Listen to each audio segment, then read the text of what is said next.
of the really magical moments in our job is we are sometimes there when the child says their first word, which does happen. We're also there when they make their first communication, so it might be non-verbal, and those are the really magical days. Quite recently I had a child who in the waiting room I'd seen since he was 2 and he said nothing and he shouted out to me, "Merry Christmas, Kath!" And I could understand what he said. So moments like that are the really powerful moments.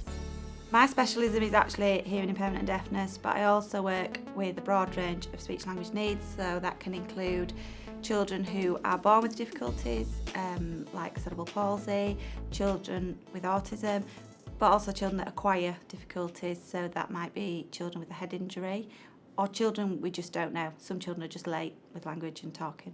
So when we first see a child, the first job is to initially assess. In preschoolers that's often informal, so it's some way of playing a game or looking through a book or looking at toys to hear what they're saying and also to see what they can understand. As they get older, we'll use more formal assessments, which are usually picture-based, so we'll show a child some pictures and again see what they say and what they do. More globally then the assessment will involve speaking to the main carer, which can be the parent but might also be teaching staff if they're school age.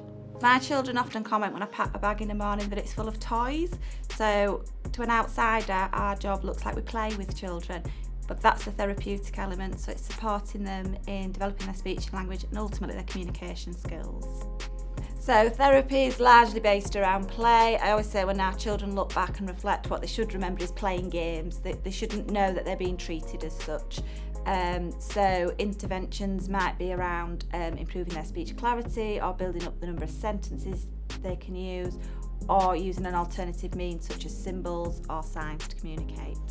When I was younger I knew I wanted to do something medical. My mum used to sneak into my bedroom when I was watching Casualty quite often, and I was quite interested in medicine and nursing, and I went to see a careers advisor and she mentioned what was called AHP roles, which are allied health professional roles, and they're basically non-medical roles in the traditional sense of nurses and doctors that support the health service, and we're quite after doctors and nurses were the next biggest profession, so she showed me a range of them and speech and language was just the one that stuck out at me at the time.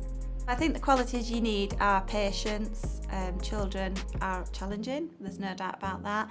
I think an ability to care. We have to care about these children and we have to enjoy them, because if we don't enjoy the children then a lot of the rest of it's paperwork, so that's the fun bit. In our role, we are on our own a lot, so I think being happy working on your own and also showing initiative and self-motivation are really important. I took the very traditional route of A-levels and undergrad university, which is 3 to 4 years of speech and language therapy. There are the options of masters, which you can do after a related degree, and also more recently apprenticeships are just starting to develop, so that will also be a role soon.